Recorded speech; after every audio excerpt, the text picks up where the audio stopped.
Hey, what's up? I'm Jay Moss, and I'm excited. Today we get to review Soothe 2. The original Soothe is one of my favorite plugins. I use it every day. I was super excited for the new version to come out, and it just came out. So I want to take a look at it. You might be wondering, why is this man holding a cymbal? So I did some work for Zildjian, and they paid me money, and then I did some more work for Zildjian, and I said, can you pay me in cymbals? And they said, yeah, we can do that. They asked me what I wanted, and they brought it all. It was awesome. But they also brought me a little surprise.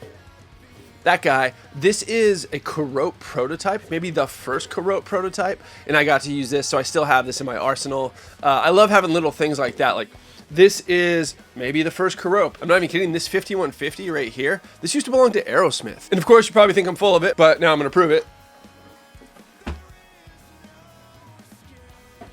And it would be entirely reasonable for you to think to yourself, what does any of this have to do with Soothe? Well, I will tell you. Both the 5150 and cymbals, particularly like dark complex cymbals like that one right there, contain a lot of overtones. In the past, I've used Soothe to correct that stuff.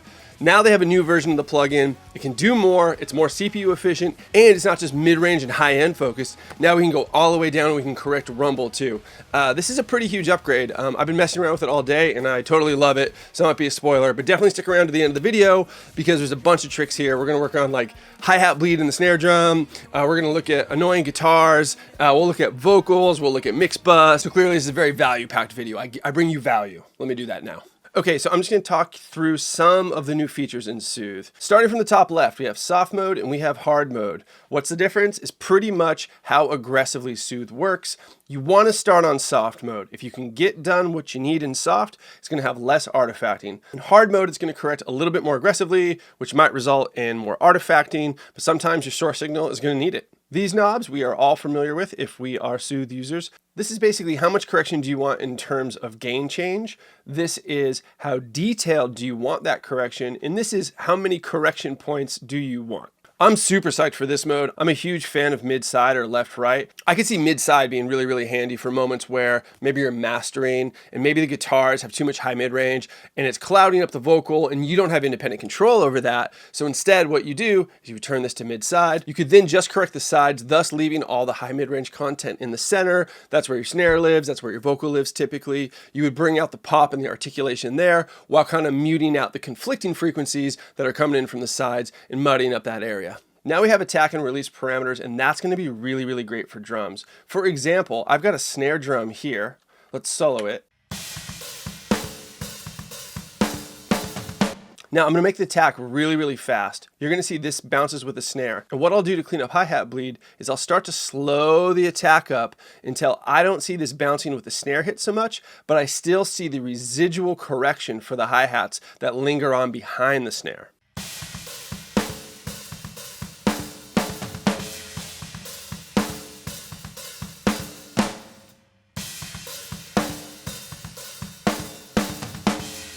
One of the main issues with cymbal bleed in the snare mic isn't always just that it's there, but what is there is so pointy and annoying. So if we can just smooth out the back end, the annoying stuff, and still let our snare crack, that's a huge win. The release is obviously going to be how fast these corrections bounce back. I'll showcase that.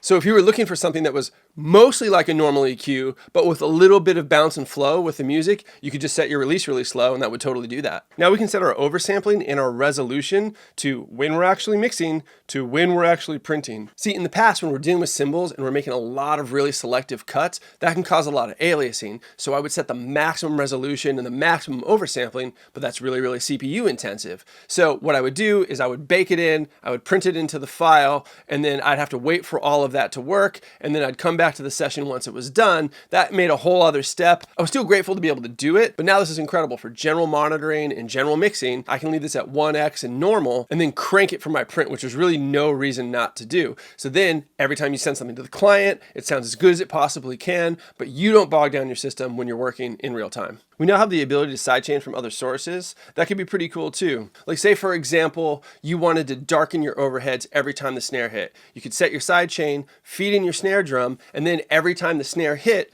the cymbals would darken on the instance of Soothe that you have on your overheads. On top of that, we have a better looking GUI overall, lower latency, and we have all the usual suspects when it comes to shapes and EQ curves down here. Okay, enough talk. Let's start with the overheads and start making some corrections. Now might be a good time just to play these and switch over to hard so that you guys can kind of hear the difference.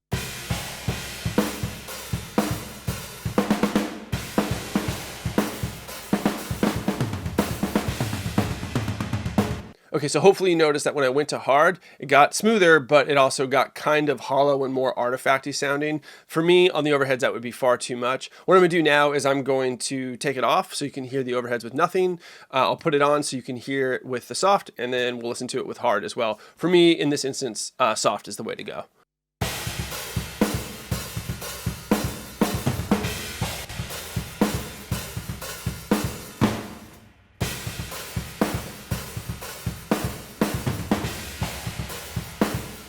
So now we'll move on to room mics. They're going to get sort of a similar treatment as the overheads, but I'm going to have more emphasis in the high mid-range. In general, room mics kind of have a tendency to feel pokier and a little bit more annoying than the overheads do. The overheads kind of usually sound smoother overall. So I'm going to build a little peak here in the high mid-range so that we can squash that down further, but leave the rest pretty similar.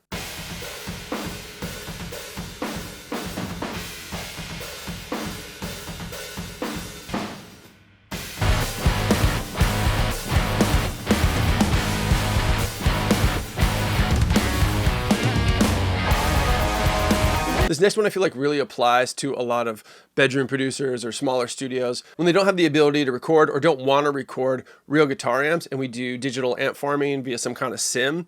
They can sound cool, they usually sound really aggressive, but one thing they have a tendency to do is sound kind of harsh. So we have one of those here. I think it's completely appropriate for the mix. However, I'm going to chill out some of those aspects of it that feel a little fatiguing to me. Amp sim guitars always seem to have a lot going on in this 4K range. So for that reason, I've set my peak right around 4K, and we're just gonna check it out. Maybe I'll put it on hard, we'll bypass it. You can kind of hear it for yourself, but I think it makes a huge difference. All right, let's listen to it with nothing.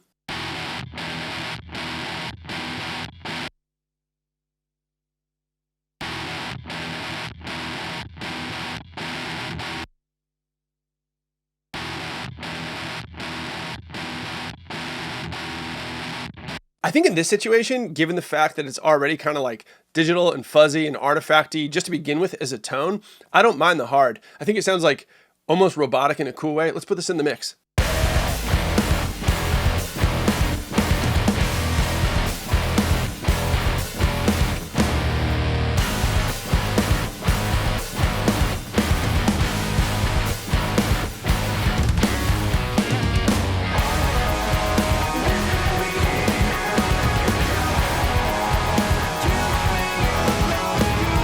All right, now let's go to vocals. I'm actually gonna go through some of the presets. Since Soothe launched, it's got a lot of fanfare from like every top engineer you could imagine because it's an amazing product. For that reason, let's cruise through some of these presets together and see what they do on a lead vocal.